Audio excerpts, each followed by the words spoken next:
घर्षण अथवा फ्रिक्शन। क्या आपको फर्श पर लुढ़कती गेंद को कुछ समय पश्चात रुकते देखा है? क्या आपको इसका कारण पता है? कोई भी वस्तु जो किसी अन्य वस्तु के पृष्ठ पर गति कर रही होती है, उस स्थिति में भी मंद हो जाती है जब उस पर कोई बाहरी बल न लगा हो। इसका कारण है घर्षण। घर्षण एक प्रकार का बल है जो सदैव लगाए गए गति के विरोध करता है। घर्षण संपर्क में आने वाले दो पृष्ठों की अनियमितताओं के कारण होता है। ऐसे पृष्ठ जो देखने में चिकने होते हैं, उनमें भी बहुत सारी सूक्ष्म अनियमितताएं होती है। दो पृष्ठों की अनियमितताएं एक दूसरे के भीतर घुस जाती हैं। जब हम एक पृष्ठ पर दूसरे पृष्ठ को गति कराने का प्रयास करते हैं, तो हमें इस अन्य अंतःबंध पर पार पाने के लिए कुछ बल लगाना पड़ता है। घर्षण दो प्रकार के होते हैं। किसी स्थैतिक वस्तु को अगर कुछ गति देनी हो तो उस पे हमें कुछ बल लगाना पड़ता है। इस बल को स्थैतिक घर्षण कहते हैं। गतिशील वस्तु पर भी कुछ घर्षण का बल लगता है। इसे सर्पी घर्षण कहते हैं। सर्पी घर्षण का माप उस वस्तु की गति पर निर्भर नहीं करता। सर्पी घर्षण सदैव स्थैतिक घर्षण से कुछ कम होता है। घर्षण के कई फायदे व नुकसान हैं। घर्षण के बिना कोई वस्तु गति आरंभ कर दे वह कभी नहीं रुकती।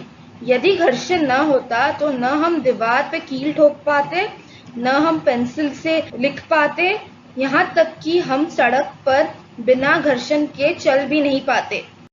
घर्षण हानिकारक भी होता है। घर्षण के कारण वस्तुएं घिस जाती है, चाहे वो पेंच, बॉल या जूते की सोल ही क्यों ना हो। घर्षण से ऊष्मा उत्पन्न होती है। जब हम मैचिस की तीली को किसी रुक्ष पृष्ठ पर रगड़ते हैं तो वह आग पकड़ लेती है। जब हम किसी मशीन का उपयोग करते हैं तो घर्षण से उत्पन्न ऊष्मा के कारण अत्यधिक ऊर्जा नष्ट हो जाती है। कुछ परिस्थितियों में घर्षण बढ़ाने की आवश्यकता होती है।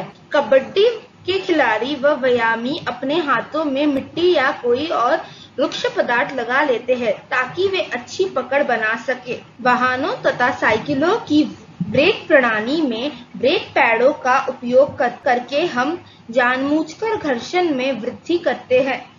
जब आप ब्रेक लीवर को दबाते हैं तो यह पैड घर्षण के कारण रिम की गति को रोक देती है और पहिया रुक जाता है। कुछ स्थितियों में घर्षण घटाने की भी जरूरत पड़ सकती है। तेल, ग्रीस, पाउडर जैसे पदार्थों को स्नेहक कहा जाता है। ये घर्षण घटाते हैं।